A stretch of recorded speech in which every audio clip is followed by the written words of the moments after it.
2 dias antes do casamento, os pais ricos do meu noivo me entregaram um acordo pré-nupcial, sorrindo como se já tivessem garantido a vitória.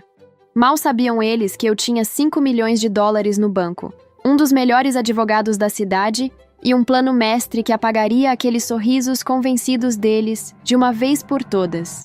Meu nome é Camila Vance, tenho 32 anos, e 2 dias antes do meu casamento, os pais ricos do meu noivo me entregaram um acordo pré-nupcial, sorrindo como se já tivessem garantido a vitória. Assine aqui e coloque as iniciais aqui. Philomena Reynolds colocou a caneta folheada a ouro sobre o balcão da minha cozinha, com a precisão de quem coloca uma carta vencedora na mesa de pôquer. 2 dias. Era todo o tempo que faltava para eu me casar com o filho dela, Bruno.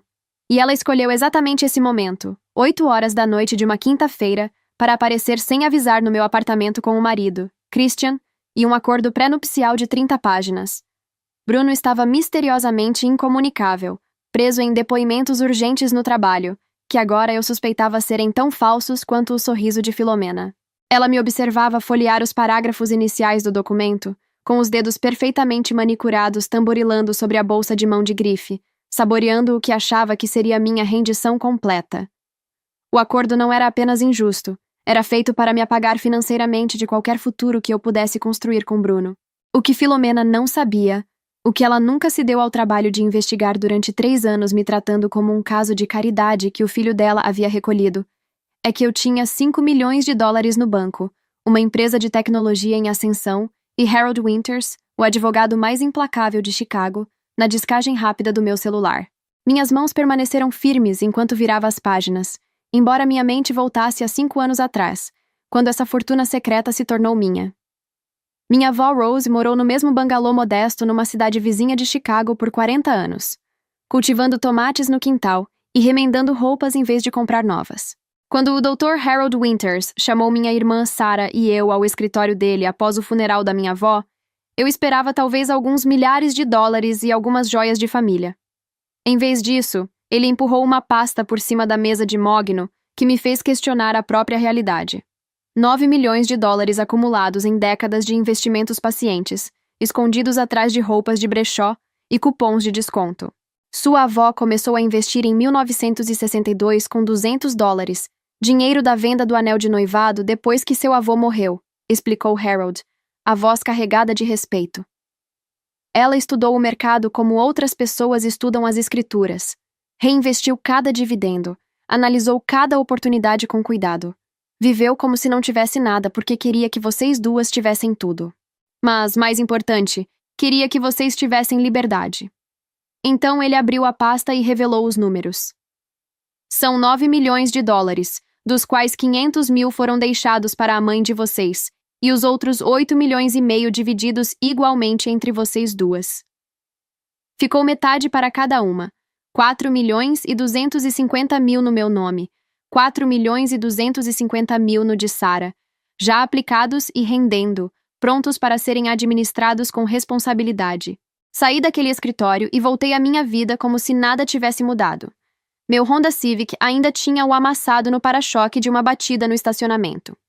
Meu apartamento de um quarto ainda precisava que a torneira do banheiro fosse mexida do jeito certo para parar de pingar. Minha empresa de software educacional ainda operava de um escritório apertado com móveis de segunda mão. O dinheiro se tornou minha bússola secreta, guiando minhas decisões sem que ninguém soubesse que existia. Ele me permitiu recusar propostas de capital de risco que teriam me tirado o controle da empresa. Me permitiu escolher relacionamentos com base em conexão genuína, não necessidade financeira. E, acima de tudo, me permitiu ver quem as pessoas realmente eram quando achavam que eu não tinha nada a oferecer além de mim mesma. Essa filosofia me levou ao baile beneficente da Fundação Palmer há 3 anos. Minha empresa havia doado um software de aprendizado adaptativo para o programa de alfabetização deles, e participar do evento fazia parte da parceria. Eu estava parada perto da mesa do leilão silencioso, admirando a audácia de alguém pedir 30 mil dólares por um quadro que parecia raiva expressa em tinta acrílica, quando Bruno Reynolds apareceu ao meu lado. Estou olhando para essa peça há 10 minutos, ele disse, inclinando a cabeça para a tela. Ou estou perdendo algo muito profundo, ou todo mundo está fingindo que o imperador está vestido. A honestidade dele naquele salão cheio de pretensão me pegou de surpresa. Passamos as 2 horas seguintes naquela mesa de leilão, ele fazendo perguntas genuinamente interessadas sobre como meu software se adaptava a diferentes estilos de aprendizagem, e eu surpresa por encontrar um herdeiro de fundo fiduciário que realmente entendia a educação algorítmica. Ele não mencionou uma vez a empresa de advocacia da família ou os imóveis que possuíam. Ele foi apenas o Bruno, um homem curioso sobre tecnologia que podia ajudar crianças a aprender. Nosso relacionamento cresceu devagar, de forma orgânica. Café virou almoço, que virou jantar, que virou finais de semana inteiros explorando os bairros de Chicago. Ele nunca sugeriu restaurantes sofisticados e caros. Nunca presumiu que eu largaria tudo para caber na agenda dele. Nunca me fez sentir como alguém do lado errado da divisão econômica que ele havia atravessado para estar comigo. Durante 3 anos, aos sábados de manhã na feira orgânica da cidade, ele carregava minhas compras exageradas de legumes sem reclamar. 3 anos de experiências culinárias na minha cozinha minúscula que disparavam o alarme de fumaça e terminavam em pedidos de delivery. 3 anos de debates sobre desigualdade educacional, até discussões apaixonadas sobre se cachorros realmente sonham quando mexem as patas dormindo. Nenhum de nós falava sobre dinheiro. Ele não ostentava a riqueza da família. Eu não revelava a minha. Vivíamos numa bolha onde a conexão importava mais que saldo bancário, onde o sobrenome da família dele era apenas letras na campainha, onde meu passado era irrelevante comparado ao nosso futuro. O pedido de casamento veio no nosso lugar favorito no parque, com o sol pintando o céu em tons de âmbar e rosa. Ele tirou o anel Art Deco da avó, uma discreta esmeralda cercada por pérolas minúsculas que sobreviveram a 70 anos de casamento. Eu sei que você poderia construir uma vida incrível com ou sem mim, disse ele, com as mãos tremendo levemente. Só espero que escolha construir comigo. A manhã seguinte ao pedido de casamento foi o momento em que tudo começou a mudar. Eu mal tinha terminado o café quando o telefone tocou às 7 da manhã. A voz de Filomena era melosa, mas havia aço por baixo. Querida, precisamos discutir os locais. Já agendei visitas ao Fairmont e ao Península. Ambos têm disponibilidade para junho. Eu mencionei o Chicago Botanic Garden, onde Bruno e eu passamos incontáveis domingos à tarde, e onde ele me disse que me amava pela primeira vez, perto do jardim japonês. Filomena riu curto e com desdém. Oh, isso é encantador, mas não apropriado para nosso círculo. Um local ao ar livre? E se chover? O que o senador Morrison pensaria? Ou o juiz Kellerman? Essa primeira conversa definiu o padrão. Cada sugestão minha era recebida com condescendência. Cada preferência era descartada como ingênua ou inadequada. Quando dirigi até a mansão deles em Lake Forest para discutir os planos, os olhos de Filomena varreram meu Honda Civic com desprezo mal disfarçado. Dentro da casa, ela me estudou como uma antropóloga examinando uma espécie exótica. Notou meu vestido da Target, meus sapatos de loja de departamento, a forma como hesitei antes de escolher o garfo certo no jantar. 3 meses depois do noivado, Christian finalmente mostrou as garras. Convidou Bruno e eu para jantar no clube privado dele, o tipo de lugar onde a associação é herdada, não conquistada. As paredes de madeira escura e as poltronas de couro exalavam dinheiro antigo e preconceitos ainda mais antigos. Entre a sopa e o peixe, começou o interrogatório. Então, essa sua empresa de software, quais são as suas margens de lucro? Perguntou como quem comenta o tempo, mas com os olhos frios e calculistas. Estamos indo bem, respondi com cuidado. Temos sido lucrativos há 2 anos. Números reais, querida. Nos negócios lidamos com valores específicos. O tom sugeria que ele duvidava que eu soubesse o que era negócio de verdade.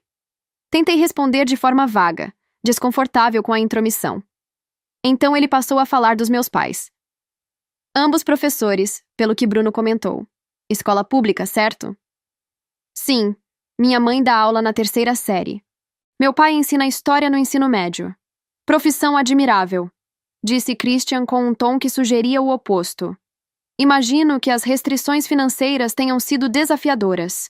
O financiamento estudantil deve ter sido pesado. Bruno se remexeu desconfortável ao meu lado, segurando minha mão sob a mesa. Pai, eu não acho que... Só estou tentando conhecer melhor sua noiva, filho. Isso é natural, não é? Christian continuou extraindo informações. Meu aluguel, minhas parcelas do carro, até meu score de crédito. Eu desviava como podia, Mas ele era bom nesse tipo de coisa. O que ele não sabia era que meus empréstimos estudantis foram pagos no dia seguinte à herança da minha avó Rose, que meu score era impecável e que eu poderia ter comprado uma casa à vista, mas escolhi alugar por gostar de flexibilidade. Ele estava montando um perfil meu como uma empreendedora lutando para sobreviver. Alguém que precisava da família Reynolds mais do que eles precisavam de mim. A batalha da lista de convidados foi a mais reveladora. Bruno e eu fizemos uma lista de 60 pessoas que realmente importavam. Meus amigos da faculdade, os colegas dele da faculdade de Direito, nossas famílias, colegas que viraram amigos. Filomena olhou e puxou a própria lista. Acrescentei alguns nomes, disse ela, me entregando 3 páginas digitadas com mais de 100 nomes que eu não conhecia. Filomena, não conheço essas pessoas. Claro que não, querida. São sócios do Samuel, membros do nosso clube, pessoas que esperam convites para eventos da família Reynolds. Essas pessoas precisam ser convidadas. Qualquer coisa você corta alguns dos seus amiguinhos da empresinha. Quando ela disse seus amiguinhos da empresinha, meus dentes cerraram. Eram programadores brilhantes, professores dedicados, inovadores em tecnologia educacional. Mas para Filomena, eram ninguém porque não passavam férias nos Hamptons, nem tinham prédios com seus nomes. Talvez possamos fazer um meio termo. Adicione 20 dos seus imprescindíveis, sugeri. Ela sorriu como uma lâmina. Você precisa entender uma coisa. Ao se casar com Bruno, não está apenas se casando com ele. Está se casando com a família Reynolds. Nossa reputação, nossas conexões, nosso prestígio, tudo passa a ser seu. Mas esse privilégio vem com responsabilidades. Bruno tentou intervir, mas Filomena o silenciou com um olhar que eu já tinha visto antes. O olhar que lembrava quem controlava o fundo fiduciário, quem segurava os cordões da bolsa, quem podia tornar a vida dele confortável ou miserável. Durante a prova do meu vestido, minha irmã Sara finalmente disse o que eu evitava pensar. Filomena tinha insistido em ir, embora eu só tivesse convidado Sara e minha melhor amiga, Mia. Ela andou ao meu redor, me examinando no vestido minimalista que escolhi. É muito simples. Não acha que uma noiva Reynolds deveria causar mais impacto? Conheço um estilista que pode fazer algo mais adequado. Quando ela saiu, Sara me puxou para o café ao lado, com uma expressão séria que me fez gelar. Preciso dizer algo que talvez você não queira ouvir. Filomena está estabelecendo dominância. Cada crítica, cada sugestão, cada vez que ela passa por cima de você, está treinando você para ser submissa. Está testando o quanto você vai ceder antes de quebrar. Tentei protestar, mas as palavras não saíram. No fundo, eu sabia que ela tinha razão. Sara continuou. Já vi isso acontecer. Lembra da Júlia, minha amiga da faculdade? Os sogros fizeram igual. Começou com o casamento. Depois onde iam morar, como criavam os filhos, cada decisão. Quando percebeu, ela tinha se apagado. Bruno não é assim, eu disse, mas até eu ouvi a dúvida na minha voz.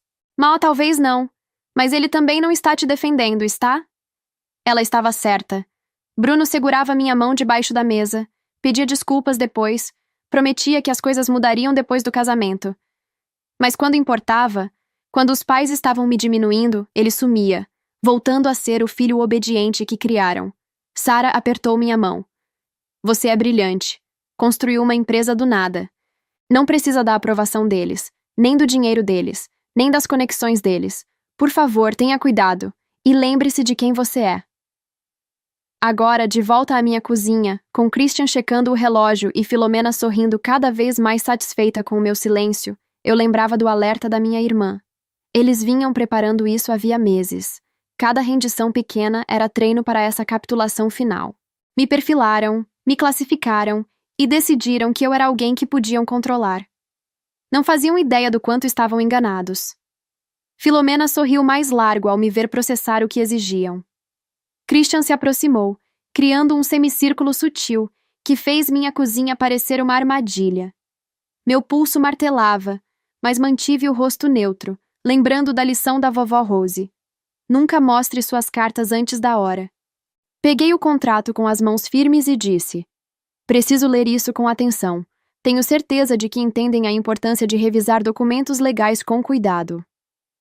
Filomena riu com veneno. Não há nada de complexo nisso, querida. Proteções padrão que qualquer família de posses exige. Assinei algo semelhante quando me casei com Christian há 32 anos. Mas conforme virava as páginas, meu olhar treinado encontrou detalhes que me reviraram o estômago. Não era proteção. Era aniquilação financeira disfarçada de legalidade. Determinava que qualquer bem adquirido durante o casamento seria só de Bruno. Qualquer projeto que eu iniciasse poderia cair em cláusulas que dariam à família Reynolds participação sobre minha propriedade intelectual. Até havia cláusula de presença em redes sociais, exigindo aprovação prévia para qualquer declaração pública que pudesse afetar a reputação deles.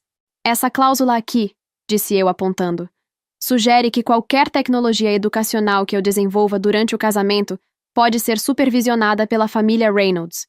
Isso afeta minha empresa atual. Christian acenou com desdém. Só se esses projetos usarem recursos do casamento ou tempo conjugal. Certamente você não pretende negligenciar seu casamento por causa do seu hobbyzinho. Hobbyzinho. Meu sangue ferveu. Minha empresa tinha contratos com 12 distritos escolares e já ajudou mais de 10 mil alunos a melhorar seus níveis de leitura. Mas para ele, era hobby porque não gerava o tipo de riqueza que ele considerava legítima. Vou precisar que meu advogado revise isso, declarei firme, fechando o documento. A temperatura caiu uns 10 graus. O sorriso de Filomena sumiu, substituído por frieza cortante. Não será necessário. Precisamos disso assinado hoje. Hoje? O casamento é em 2 dias. Justamente por isso, disse Christian, com o tom mudando de desdém para ameaça. Investimos muitos recursos nesse casamento. Salão, flores, buffet, $90 mil, para ser exato. Mas podemos cancelar tudo se necessário. O número pretendia me intimidar. O que eles não sabiam é que 90 mil era menos do que meu portfólio de investimentos rendia em um bom mês. Então vocês estão me dando um ultimato? Perguntei. Filomena tirou uma caneta Montblanc da bolsa e a colocou no balcão como um ato teatral. Estamos lhe dando uma escolha. Assine agora ou ligamos para o salão dentro de 1 hora e cancelamos tudo. Você pode explicar para 200 convidados por que não haverá casamento. E o Bruno? O que ele diz sobre isso? Eles trocaram um olhar rápido que me disse tudo o que eu precisava saber. Bruno entende as obrigações da família, disse Christian. Ele sabe que proteger o legado dos Reynolds é o mais importante. Então ele sabe que vocês estão aqui me chantageando 2 dias antes do casamento? Bruno está trabalhando com depoimentos importantes agora, disse Filomena, lisa demais. Isso não podia esperar. Peguei o telefone. Então não se importarão se eu ligar para ele. Ele não pode ser incomodado durante os depoimentos, disse Christian rápido. Disquei mesmo assim. Chamou uma vez e caiu na caixa postal. De novo. Mesma coisa. Na terceira, a assistente dele atendeu. Oi, Jennifer. Preciso falar com o Bruno com urgência. Desculpe, senhorita Vance. O senhor. Reynolds está em depoimentos e não pode ser incomodado. Por trás da voz profissional dela, ouvi algo que fez meu sangue gelar. Sons de restaurante, copos tilintando, conversas abafadas, alguém rindo. Bruno não estava em depoimentos. Estava jantando em algum lugar enquanto os pais me emboscavam na minha própria casa. Obrigada, Jennifer, eu disse, encerrando a ligação. Olhei para Christian e Filomena. Realmente os olhei. Estavam na minha cozinha como conquistadores inspecionando o território capturado, absolutamente certos da vitória. Tinham orquestrado tudo. O horário, a ausência de Bruno, a pressão da data próxima. Me imaginaram como alguém sem recursos, sem opções, sem poder. Alguém que desmoronaria diante da possível humilhação de um casamento cancelado.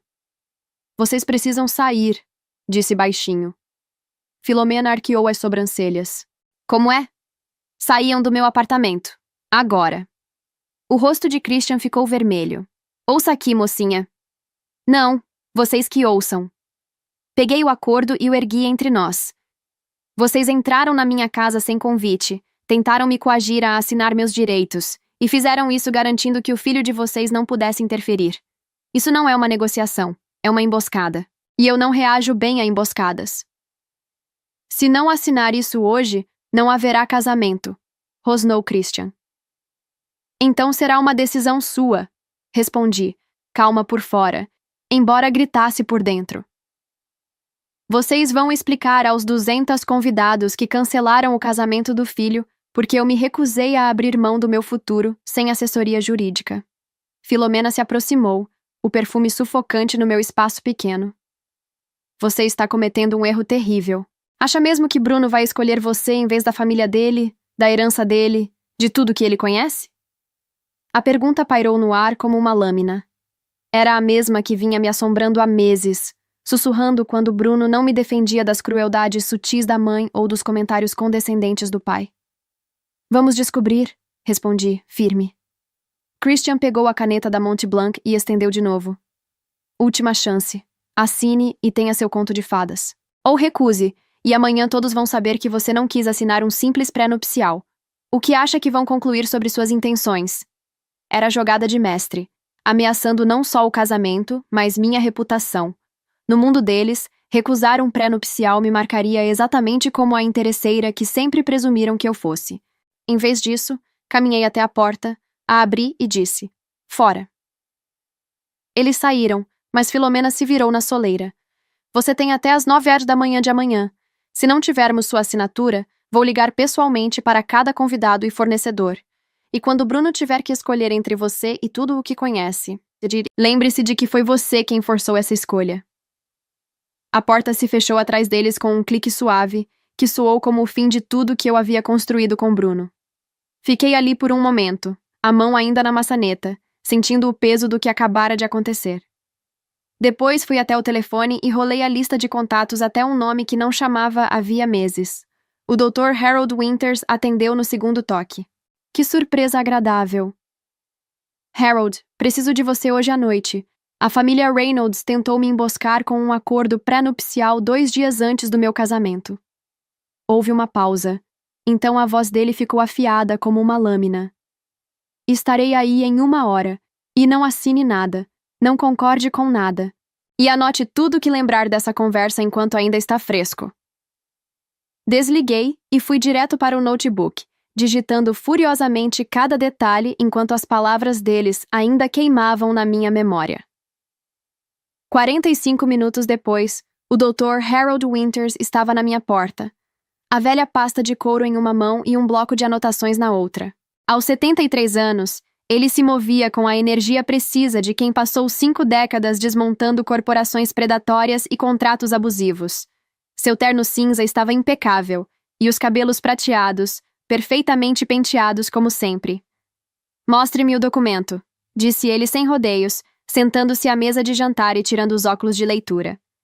Entreguei o contrato pré-nupcial e fui preparar café para nós dois enquanto ele lia. Os únicos sons no meu apartamento eram o farfalhar das páginas e o ocasional suspiro indignado de Harold ao encontrar cláusulas particularmente abusivas. Sua expressão ficou mais sombria a cada página, as sobrancelhas franzidas em linhas profundas. Depois de 20 minutos, ele colocou o documento na mesa e tirou os óculos, esfregando a ponte do nariz. Em 47 anos de advocacia já vi contratos predatórios. Mas isso é mais do que predatório. É prisão financeira envolta em linguagem jurídica. Se eu assinasse, seria válido? Perguntei. Seria sim. Algumas cláusulas talvez não resistissem a uma contestação, mas isso não importa. O ponto é que eles não querem proteger bens. Querem estabelecer posse sobre você. Veja esta cláusula de propriedade intelectual. Qualquer tecnologia educacional que você desenvolva durante o casamento pode ser considerada patrimônio conjugal sob interesse da família Reynolds. Sua empresa pode ser comprometida. Harold pegou o bloco e começou a anotar com sua caligrafia precisa. Mas eles cometeram um erro crítico. Mostraram as cartas cedo demais e com agressividade. Agora me conte tudo sobre sua situação financeira. Cada detalhe. Fui até o cofre no quarto e trouxe os arquivos, extratos de investimentos, avaliação da empresa da última rodada de financiamento, documentos dos 2 imóveis de aluguel que comprei com parte da herança da minha avó.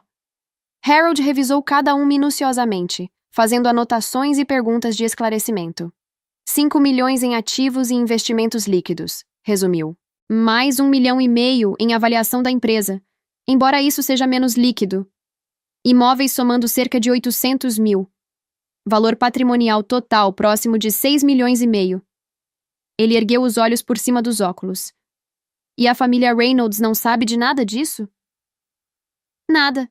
Tenho sido extremamente cuidadosa. Meus cartões de crédito têm limite modesto. Dirijo um Honda. Moro aqui. Apontei para meu apartamento de um quarto. Nem Bruno sabe, ele só conhece minha empresa de tecnologia. Harold recostou-se na cadeira, um sorriso lento surgindo no rosto enrugado. Eles calcularam tudo errado. Agora vamos preparar nossa resposta. Não apenas uma contraproposta, mas uma reversão completa da tentativa de golpe deles. Trabalhamos lado a lado, ele redigindo cláusulas, eu fornecendo os dados financeiros e contexto da empresa. O novo contrato pré-nupcial que criamos era tudo o que o deles não era. Justo, equilibrado, protegendo os bens e ganhos futuros de ambos. Incluía cláusulas blindando minha propriedade intelectual, garantindo que nenhum direito sobre minha empresa pudesse ser reivindicado. Determinava que bens herdados continuariam sendo propriedade separada. E incluía uma cláusula proibindo interferência da família nos assuntos do casal, algo que Harold escreveu com satisfação visível. Essa parte, disse ele apontando, impede que qualquer família interfira nas decisões conjugais. Se querem brincar de pré-nupcial, vai funcionar para os dois lados. Às 10h30 da noite, o documento estava pronto. Harold chamou um serviço e conseguiu que fosse formatado e encadernado profissionalmente. Um mensageiro entregou a versão final pouco antes da meia-noite. Estava tão imponente e oficial quanto o que os Reynolds tinham trazido. A porta do meu apartamento se abriu sem bater. Só minha irmã Sarah tinha esse privilégio. Ela entrou carregando sacolas de comida chinesa e uma garrafa de vinho, olhando a cena de Harold e eu cercados de papéis. Imaginei que você precisaria de sustento, e talvez alguém para te impedir de fazer planos de vingança de madrugada, disse, abrindo os potes. Tarde demais para isso, respondi, mostrando a ela nossa contraproposta. Sarah leu comendo direto do recipiente, a expressão mudando de preocupação para admiração.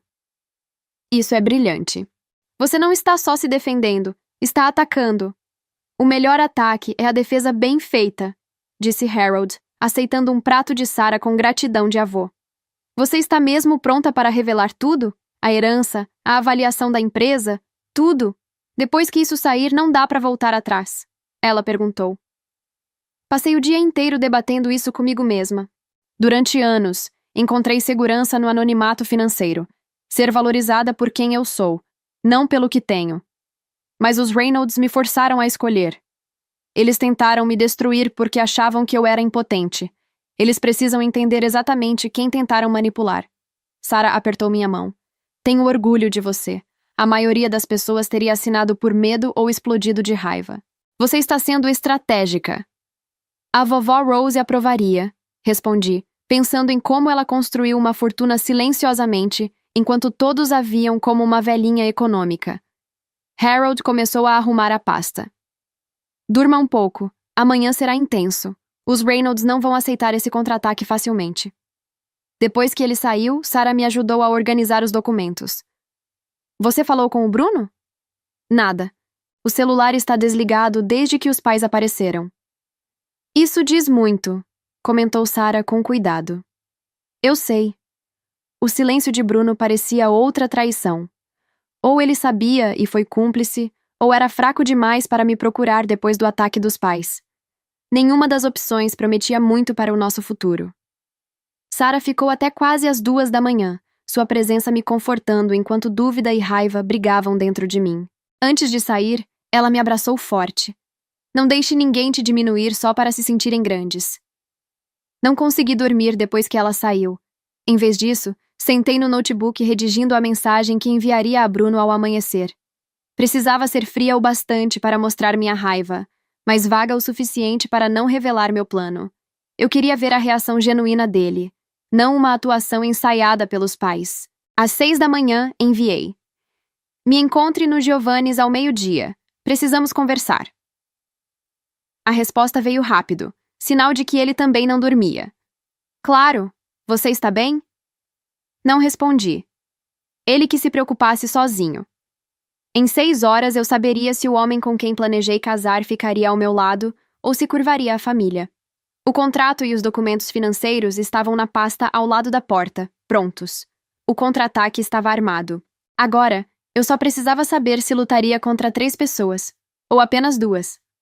A manhã passou arrastada. Tomei banho, me vesti com um vestido azul marinho que transmitia confiança sem ostentação e cheguei ao Giovanni's 15 minutos adiantada. O restaurante guardava memórias de nós dois compartilhando massas e sonhos de futuro. Agora seria palco da reconciliação, ou do fim. Escolhi uma mesa de canto com vista para a entrada, pedi água com gás e esperei. A pasta repousava ao meu lado, contendo o futuro do nosso relacionamento. O burburinho do almoço contrastava com a tempestade dentro de mim. Bruno chegou pontualmente ao meio-dia. E meu fôlego prendeu. O terno impecável estava amarrotado, a gravata torta, olheiras profundas. Parecia ter envelhecido 5 anos em uma noite. Ao me ver, um lampejo de desespero passou pelo rosto dele antes de se recompor. Sentou-se pesadamente, sem sequer tentar me beijar no rosto. Antes de dizer qualquer coisa, preciso que acredite. Eu não fazia ideia do que meus pais estavam planejando. Quando cheguei em casa e soube, foi a pior briga que já tivemos. Engraçado. Você estava em depoimentos ontem à noite, que tinham barulho de restaurante, disse, mantendo a voz neutra. Quando Jennifer atendeu seu celular, o rosto dele desabou. Eles me disseram que era importante eu ficar longe, que era assunto de família e precisava ser tratado com delicadeza. Achei que iam discutir logística do casamento. Não imaginei que iriam te emboscar com um contrato. Muito menos um contrato tão agressivo. Mas você sabia que eles queriam um pré-nupcial? Sim, ele admitiu, os ombros caindo. Eles insistem nisso desde o noivado. Eu disse que resolveríamos juntos, com calma. Achei que tivessem aceitado. Afastei o garçom com a mão. Essa conversa não podia ter interrupções. Eles me ameaçaram me deserdar, me cortar do fundo fiduciário, da empresa da família. De tudo, disse Bruno com a voz crua. E sabe o que eu disse? Que podiam ficar com cada centavo. Ele estendeu a mão para pegar a minha, mas recuei. Ainda não. Havia algo que ele precisava saber primeiro. Bruno, preciso te mostrar uma coisa. Peguei o celular, abri o resumo da minha carteira de investimentos e deslizei até ele. A confusão virou choque à medida que os números entravam em foco. A cor sumiu do rosto dele. 5 milhões? 5 milhões em investimentos líquidos. Mais 1,5 milhão em participação na empresa. Cerca de 800 mil em imóveis de aluguel. Minha avó me deixou muito mais do que lembranças. Ele olhou de volta para mim, depois para a tela, depois para mim. Você teve quase 7 milhões esse tempo todo, enquanto minha mãe zombava do seu apartamento, enquanto meu pai te interrogava como se fosse uma aproveitadora, enquanto tratavam você como alguém tentando casar por interesse. A mão dele tremia ao empurrar o celular de volta. Por que nunca me contou? 3 anos juntos. Pelo mesmo motivo que você não começou o nosso relacionamento falando do seu fundo fiduciário. Eu queria ser amada por quem sou, não pelo que tenho. Bruno ficou em silêncio por um longo tempo, processando. Quando ergueu os olhos, havia algo que eu não esperava. Admiração. Talvez até orgulho. Você deixou eles mostrarem quem realmente são, disse devagar. Com toda essa obsessão por status, e você tinha mais ativos líquidos do que eu. Ele soltou um riso curto, amargo. O mais irônico é que eles estavam tentando proteger o dinheiro da família de você, quando na verdade era você quem precisava proteger o seu dinheiro de nós. Eles vão descobrir hoje à tarde, respondi, tirando da pasta o novo contrato que Harold e eu redigimos. É justo, equilibrado, protege os dois, inclusive meus bens e minha propriedade intelectual. Bruno folheou o documento, os olhos de advogado analisando cada cláusula, até sua expressão profissional ceder a uma surpresa genuína. Isso é mais do que razoável. É generoso, considerando o que você está trazendo para o casamento. Faz o deles parecer o que realmente é, um ataque financeiro. Então, onde você se posiciona, Bruno? Porque às 3 da tarde estarei no Metropolitan Club com seus pais. Vou apresentar isso e revelar quem eles tentaram intimidar. Mas preciso saber, você está comigo, ou contra mim? Bruno segurou meu olhar por um longo momento, e então disse, com a voz firme apesar do tremor nos olhos, não entre você e eles. Ao seu lado. sempre ao seu lado. A tensão que eu segurava desde a noite anterior começou a ceder, mas não permiti que aparecesse no meu rosto.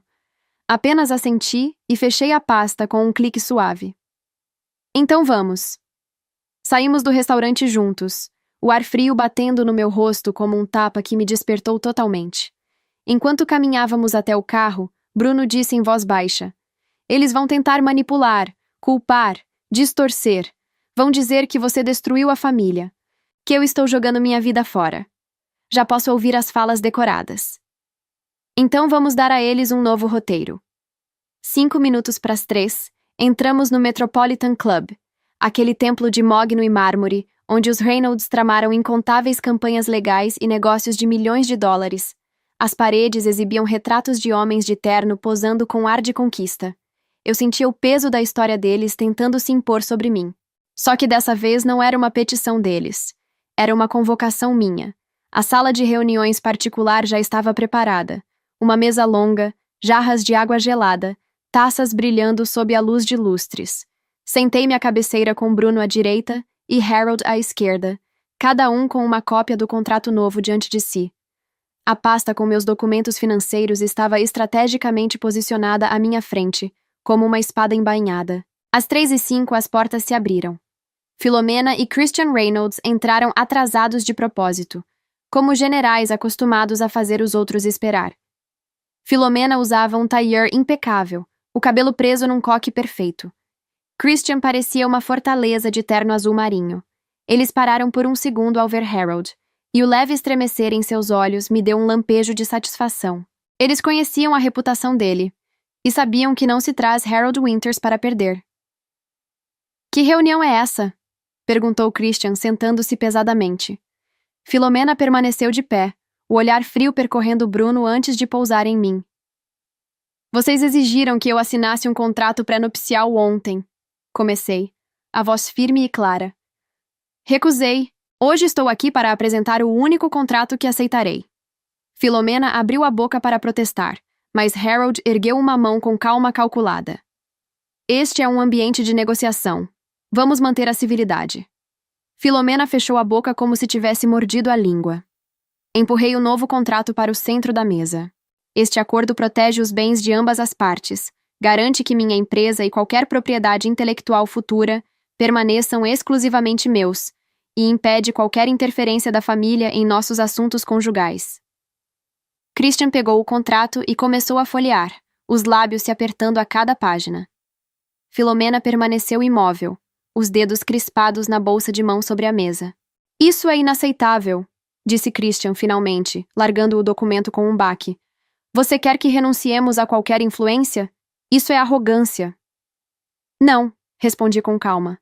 "É proteção, e já passou da hora." Abri a pasta e coloquei sobre a mesa os extratos de investimentos, a avaliação da empresa, os documentos dos imóveis. O barulho do papel no mármore pareceu um trovão.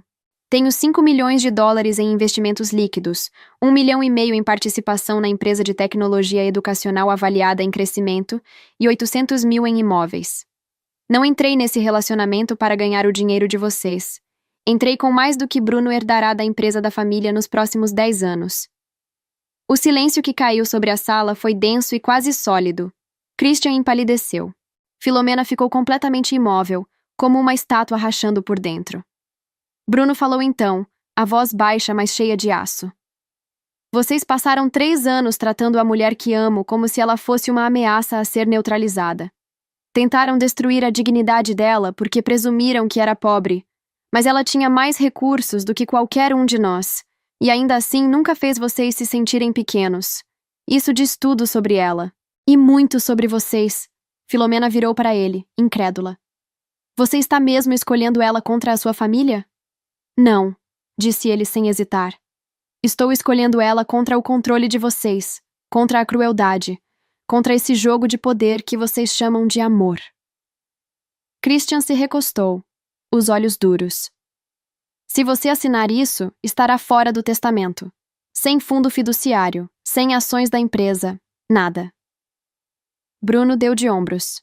"Então vocês verão do que sou capaz por conta própria." O ar saiu de Christian num ruído áspero, como se tivesse levado um soco invisível. Harold então falou, a voz neutra mas carregada de autoridade. Este contrato é justo, legalmente sólido e pronto para assinatura. Se não for aceito até às 9 da manhã de amanhã, o casamento será cancelado e consideraremos que a tentativa de coagir minha cliente foi a verdadeira causa do rompimento. A responsabilidade pública será inteiramente de vocês. Filomena abriu a boca, fechou, depois a abriu de novo, mas nenhuma palavra saiu. Levantei-me, recolhi meus documentos e deslizei a pasta de volta para meu braço.